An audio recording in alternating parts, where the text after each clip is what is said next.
যদি তুমি অজু করে ঘুমানোর ফজিলত সম্পর্কে জানতে, তাহলে তুমি কখনোই অজু ছাড়া ঘুমাতে চাইতে না। আসুন আজকে আমরা সবাই জেনে নেই, আর ভিডিওটা শেয়ার করে দিও। যদি কেউ তোমার মাধ্যমে এই হাদিসটি জানে, তাহলে সেটি হবে তোমার জন্য সদকায়ে জারিয়া।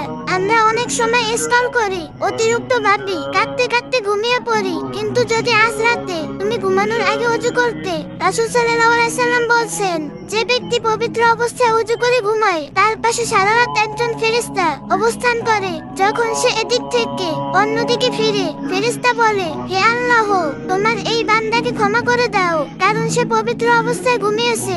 সুবহানাল্লাহ। একজন ফেরেশতা সারা রাত আল্লাহর কাছে তোমার জন্য ক্ষমা প্রার্থনা করে, শুধু এই জন্যই যে তুমি অজু করে ঘুমিয়েছিলে।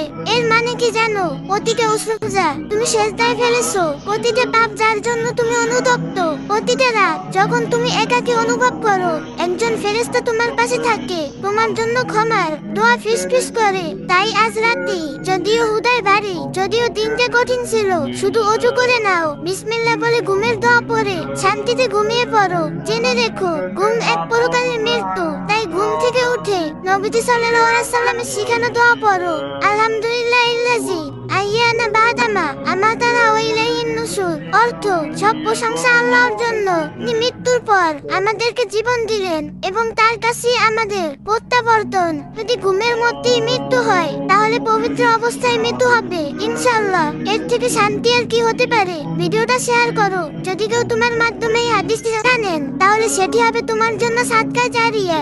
ইসলামের যে কোনো বিষয় সুন্দরভাবে জানতে, বুঝতে এবং মহাজরুরি মাসালাগুলো সহজে পেতে আইডিটা ফলো দিয়ে রাখুন। আর যে যা পারেন একটু বেশি বেশি কপি লিংক করে দিয়েন।